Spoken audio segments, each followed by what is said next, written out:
welcome to our 24th edition of MoMondays and our second anniversary here in London. Thank you for coming.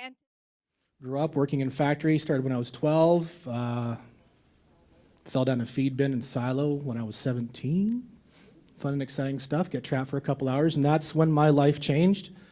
When the firefighters pulled me out of this silo, that's when I realized this is something I need to give back to people who help others. And that's when everything kind of switched on for me.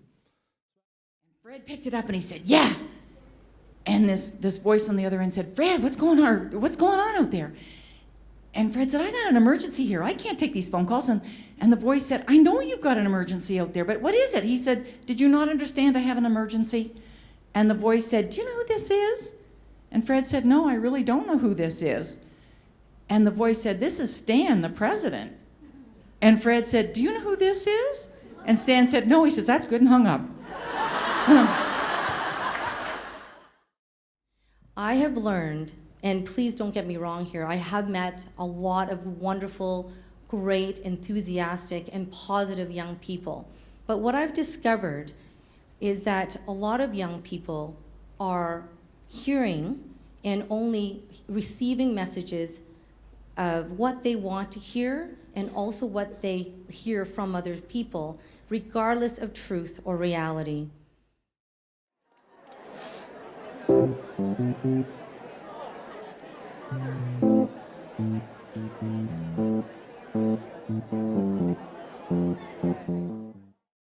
showed up to the Combine and I was absolutely terrified. I felt so intimidated and I've never felt more unprepared. So the most important component of the testing was the sprint test, and I lined up, took a deep breath, and I ran. And I looked at the clock and I made the standard by no more than 1/100th of a second. Yeah, so after that, a few months later, I moved out to Whistler.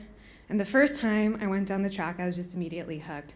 Just the sensation of the speed and feeling the G-forces pressing against your body and having your face being smashed into the ice. Somehow it was really great, so. I was doing cocaine, MDMA, went to Toronto,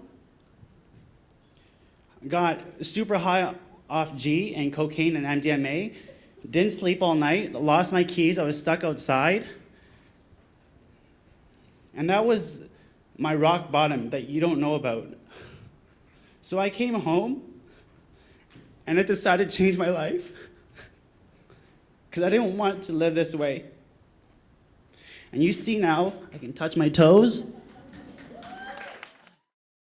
Okay, who's ready? Are you ready? Okay, so silence. Whoosh.